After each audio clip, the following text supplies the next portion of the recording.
ఉత్తరప్రదేశ్లోని నోయిడాలో జరిగిన ఎన్కౌంటర్లో పోలీసులు కొత్త సంవత్సరాన్ని ప్రారంభించారు. పోలీస్ స్టేషన్ పేజ్ 2లో పోలీస్ వెహికల్ చెకింగ్ చేస్తున్న సమయంలో అర్ధరాత్రి ఓ నేరస్తుడితో ఎన్కౌంటర్ జరిగింది.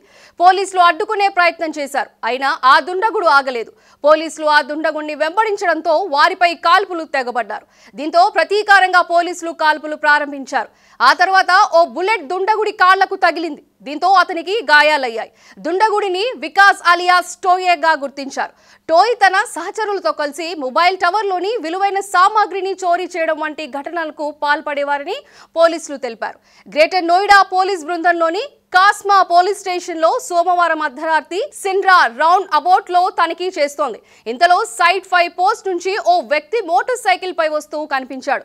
పోలీస్ బృందం అతన్ని ఆపమని సూచించింది. కానీ పోలీస్ బృందాన్ని చూసిన తరువాత బైక్ రైడర్ తన మోటార్ సైకిల్ ను వెనక్కి తిప్పి పారిపోయేందుకు ప్రయత్నించాడు. అనుమానం వచ్చిన పోలీసులు నిందితుడిని వెంబడించి చుట్టుముట్టారు. ఈ సమయంలో కాన్పూర్ గ్రామ సమీపంలో మోటార్ సైకిల్ పై వెళ్తున్న వ్యక్తి బైక్ జారి పడిపోయింది. ఆ తర్వాత పోలీసులపై కాల్పులు ప్రారంభించాడు దుండగుడు.